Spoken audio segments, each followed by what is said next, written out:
Il y a certains de mes adversaires qui ont accusé ma candidature d'être un coup de pub et ils ne peuvent pas être plus loin de la réalité.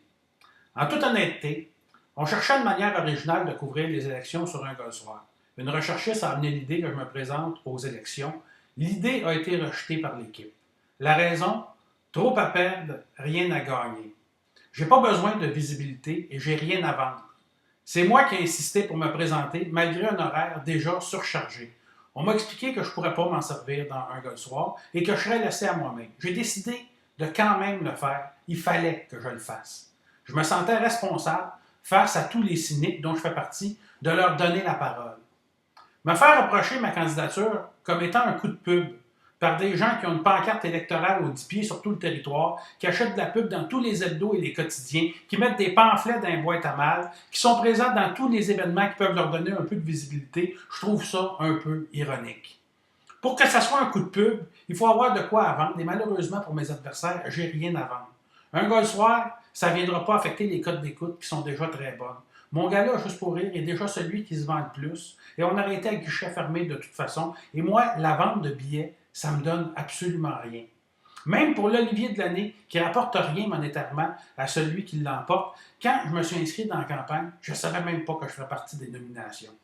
Peut-être lorsque je vais sortir mon prochain spectacle dans 2 ou 3 ans et que personne ne se souviendra que je m'étais présenté dans Chambly-Bordua, peut-être que ça me fera une bonne pub, mais peut-être pas non plus. C'est sûr que pour certains politiciens, c'est beaucoup plus facile de balayer ma candidature en dessous du tapis et de dire que c'est une grosse joke et par extension, ceux qui votent pour moi sont une grosse joke. Mais ça, c'est faire preuve d'un profond mépris à l'endroit de la démocratie. En agissant comme ça, ils ne font que nourrir le cynisme à leur endroit.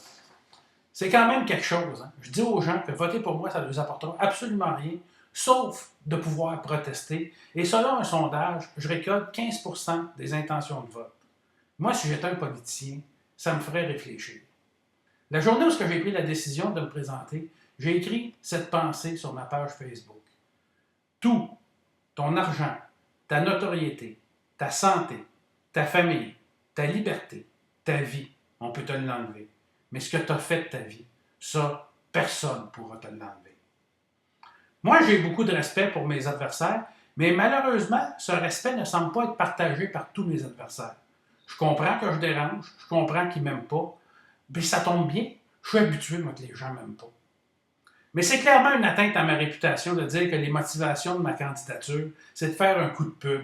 De tous les candidats qu'il y a au Canada, je suis probablement celui qui a le moins besoin de pub. J'oblige pas personne à être d'accord avec ma façon de faire. J'oblige pas personne à voter pour moi. Mon but, c'est pas d'être élu. C'est juste de faire que peut-être que le monde soit juste un petit peu meilleur.